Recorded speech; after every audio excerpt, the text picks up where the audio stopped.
होने वाला है। आज जो इक्तिसादी सर्वे पेश किया गया वज़ीर ख़ज़ाना की जानिब से, किन किन चीज़ों में आपको बेहतरी नज़र आई और कौन सी चीज़ें डिक्लाइन की जानिब जाती हुई दिखाई दी? तो देखिए कि मुझे बड़ी खुशी है कि हम एक डॉक्यूमेंट आज डिस्कस कर रहे हैं जो पाकिस्तान का रिसर्च बेस्ड पाकिस्तान अथॉरिटीज का दिया हुआ है। पहले तो हम हमेशा डिस्कस करते हैं किसी मल्टीलैटरल ने क्या दिया। ये सर्वे आपको क्या बताता है कि जो स्टेबलाइजेशन है इट्स टेकिंग होल्ड। पाकिस्तान की इकोनॉमी बड़ी टिपिकली बिहेव कर रही है जैसे कि इकोनॉमीज बिहेव करती हैं, जैसे आईएमएफ का जो एंगेजमेंट होती है। एक मैक्रो स्टेबलाइजेशन ने स्ट्रांगली होल्ड टेकअप कर लिया है, जिसका मतलब है अफरात ज़र कम हुई है, खातिर खा कम हुई है, बहरहाल संभल गया है, थोड़ा सा सरप्लस में आ जाएगा। रिजर्व्स का एक बिल्डअप है, रुपया स्टेबल है। इंपोर्ट्स जो हैं बढ़ी हैं बट उतनी नहीं बढ़ी जितनी बगैर स्टेबलाइजेशन के बढ़ सकती थी, और 7% आपकी जो एक्सपोर्ट है वो बढ़ी है। इसके साथ साथ ऑब्वियसली जो कैजुअलिटी होती है हमेशा स्टेबलाइजेशन की, वो होती है ग्रोथ।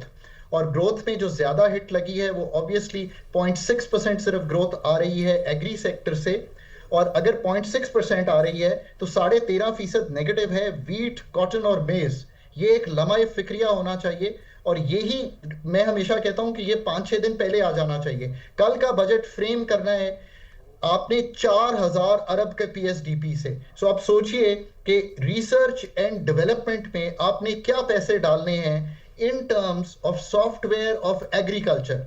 आपने क्या रोड टू फार्म, जो रोड्स बिल्ड करनी है फार्म्स टू मार्केट, 33% क्रॉप जो है वो जाया हो जाती है। आपने एग्री प्रोडक्टिविटी को कैसे बढ़ाना है। आई थिंक जो इस वक्त हम यूज करें, ये जो इस वक्त सर्वे आया है, और इस पे तो हम बड़ी लंबी बहस कर सकते हैं कि इसमें से इतनी चीजें सामने निकल कर आई हैं। एक बहुत इंपॉर्टेंट फिगर इसका एग्रीकल्चर का ये भी आया है कि आपने 3.8% चले लाइफ स्टॉक में तो ग्रोथ कर ली, बट जो मेजर क्रॉप्स हैं उनको ठीक करना है। दूसरी जो चीज सामने आई है कि लार्ज स्केल मैन्युफैक्चरिंग नेगेटिव है, बट जो स्मॉल स्केल है उसमें 8.8% ग्रोथ है। मुझे जाके बड़ा तहकीक करनी पड़ेगी कि कैसे और कौन सा इंडेक्स यूज हो रहा है, क्योंकि हम चाहते हैं कि अथॉरिटीज की जो फिगर्स हैं उनकी बड़ी क्रेडिबिलिटी हो। तो कैसे हो सकता है कि 9% स्मॉल स्केल तो ग्रो कर रहा खगान है साहब, लार्ज स्केल मैन्युफैक्चरिंग की जानिब बढ़ने से पहले अगर एग्रीकल्चर को मजीद हम डिस्कस कर लें, जो आदाद शुमार हमारे सामने है, 2019 था 20 में जो ग्रोथ थी वो 3.91 थी, 20 था 21 में 3.52,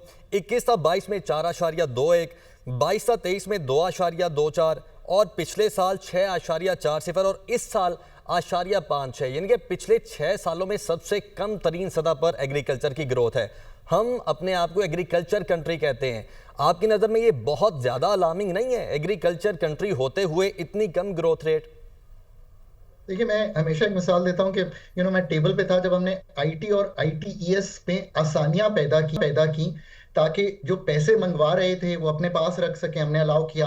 I remember framing all those policies. आज $3.5 अरब की हम आईटीईएस की एक्सपोर्ट कर रहे हैं। सिर्फ कॉटन इस साल जो आप इंपोर्ट करेंगे ना, एक हम एंड आई रियली लाइक कि हम इतनी इंपोर्ट एक्सपोर्ट कर रहे हैं आईटी और आईटी सर्विसेज की।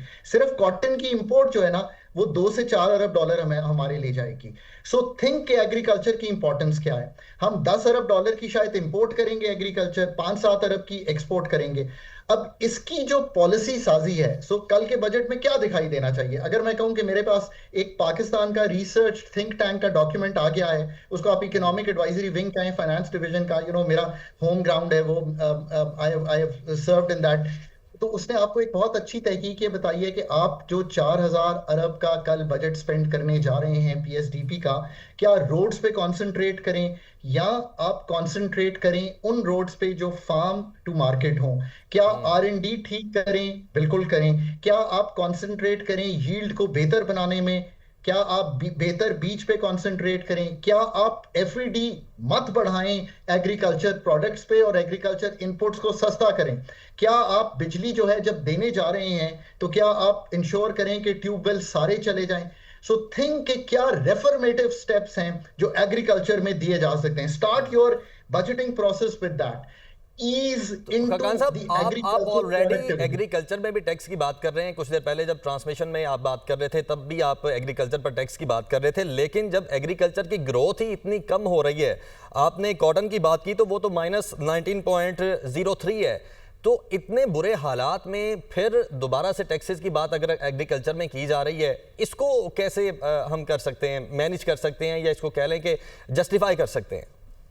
देखें, ये गुफ्तगू बड़ी सादा है। पहली तो बात यह है कि मैं on a very structural level ये समझता हूँ कि एग्रीकल्चर इनकम टैक्स वफाक में होना चाहिए, सूबों में नहीं होना चाहिए।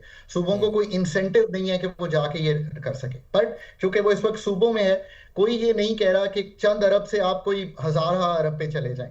सिर्फ कहने का मकसद ये है कि आप पाकिस्तानियों को एक सोशल कॉन्ट्रैक्ट में लाने के लिए ये दिखाएं। आप लेट्स से आप सबसे अच्छे एंकर हैं दुनिया टीवी के, आप बहुत हाई इनकम अर्नर हैं, मैं आपसे 38% टैक्स लेता हूं, उसके ऊपर 10% सुपर टैक्स लेता हूं। लेट से अभी आप किसी इंडस्ट्रियलिस्ट से बात कर रहे थे, मैं उनसे 45% इंडस्ट्री पे टैक्स लेता हूं, उसके ऊपर अगर वो मुनाफा घर ले जाएं तो 15% डिविडेंड पे टैक्स लेता हूं, 60% टैक्स लेता हूं।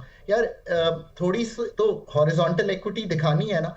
कहने का सिर्फ ये मकसद है कि जो एग्रीकल्चर में इनकम कमा रहा है उसको अपनी उस इनकम का कुछ हिस्सा देना चाहिए इनटू दी नेशनल किटी, चाहे वो प्रोविंसेस के पास है। और अगर ये नहीं देंगे तो मसावी टैक्सेशन की तरफ नहीं जाएंगे। इसका ये मतलब नहीं है। इसमें ये भी ऐड करने के रीजंस क्या है, एग्रीकल्चर की इतनी कम ग्रोथ के रीजंस आपकी नजर में क्या है? देखिए, मैं तो जरा ना ये सा एनालिसिस करता हूं पाकिस्तान का। जी जी मैं ये कि एक चीज महंगी हो गई, एक चीज सस्ती हो गई, मैं इस तरह का एनालिसिस करता नहीं हूं। सो हियर्स जी जी, आप माइक्रो लेवल पे ही बात कर लें, आप माइक्रो लेवल पे बात कर लें। जी, मैं हम माइक्रो पे ही करेंगे। पहले तो ये वीट, कॉटन, शुगर, मेज, राइस, 5 ये क्रॉप्स हैं।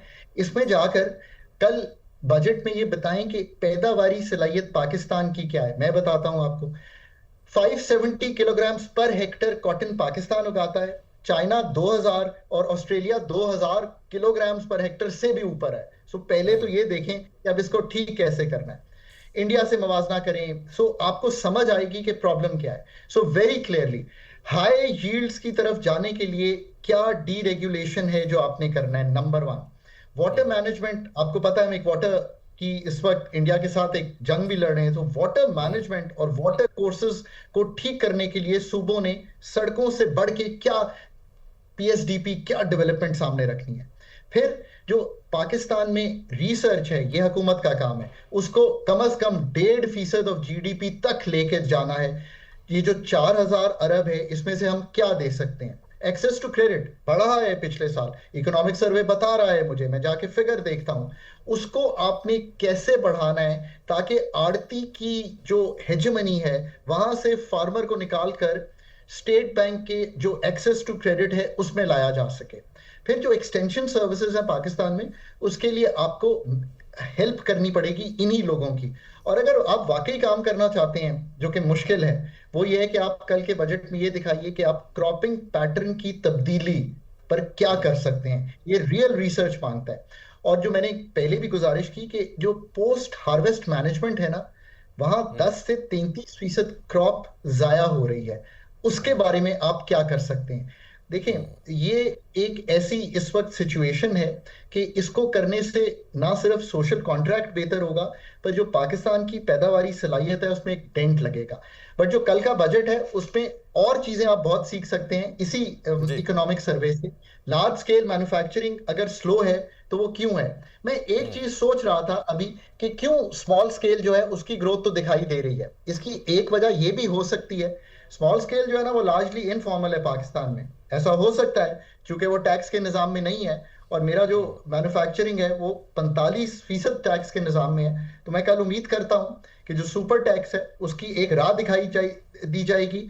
जो दूसरी चीज है, नेशनल टैरिफ कमीशन का जो काम है, और पाकिस्तानियों ने अगर कोई काम किया, अभी तो हम बहुत फॉरेन एडवाइस भी उस पर ले रहे हैं। आई रियली होप कि जो स्लैब्स हैं, जो एसीडीज हैं, जो आरडीज हैं, ये आपको इकोनॉमिक सर्वे से सीख रहे हैं हम आज, तो उसको हम कम होता हुआ देखेंगे।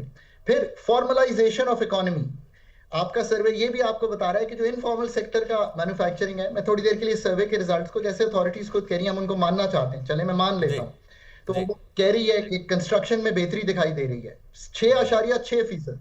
अब इनफॉर्मल सेक्टर सारे मैन्युफैक्चरिंग के बेहतर दिखा रहे हैं, जैसे ही मैं फॉर्मल में आता हूं गिरावट है।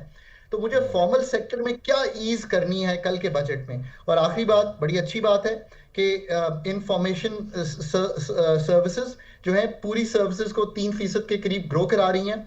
मैं यहाँ पे ये गुजारिश करना चाहता हूँ, मैं इसका हामी हूँ।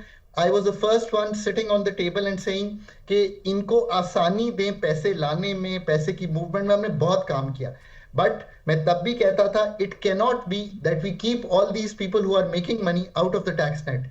ई कॉमर्स की प्रॉपर टैक्सेशन का स्ट्रक्चर बिल्ड करना, ये नहीं मैं कह रहा कि उनको एकदम मसावी कर दें आप इनकम्स में, पर उसको बिल्ड करना कल दिखाई देना चाहिए। बिकॉज गुजारिश इस तरह सी है कि अगर एक रिक्शे वाला पेट्रोल डलवाने जाता है तो 1 लीटर पेट्रोल डलवाता है तो आज मैं उससे 78 रुपए लेता हूँ, ठीक। इसका मतलब है कि अगर वो 1 लीटर ही पेट्रोल डलवाता है, जो कि इससे ज्यादा डलवाता होगा और पूरे महीने में डलवाता रहता है, तो मैं उससे तकरीबन 2500 रुपए टैक्सेशन में ले लेता हूँ। तो मेरा जो ई कॉमर्स का भाई है या मेरी बहन है या मेरा रियली स्मार्ट गाय है, तो कीपिंग हिम और her out of the tax net doesn't sound viable to me. I want to take Pakistan into vertical and horizontal equity in tomorrow's budget. ये मैं किसी बाहर के जरीदे पे बेस करके नहीं कह रहा। जो आपने मुझे इकोनॉमिक सर्वे दिया है, ठीक। which is a great effort by the government of Pakistan,